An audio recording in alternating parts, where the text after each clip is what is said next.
Okay, brand new small end bearing from Prox company. Second time in a row, one did explode. Yep. Fantastic. Ah.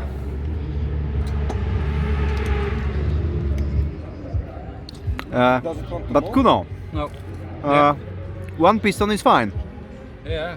But the new plated cylinder can be new plated again. There's a Yeah, scratch in it. yeah, but I'm talking about to use this cylinder instead of those. So maybe you can take only one Yeah. and put into that engine back. Yeah. No? And still there is a chance that you will drive tomorrow. A co z tą szpilką? No, szpileczkę będziemy próbowali wyciągać zaraz. Demet.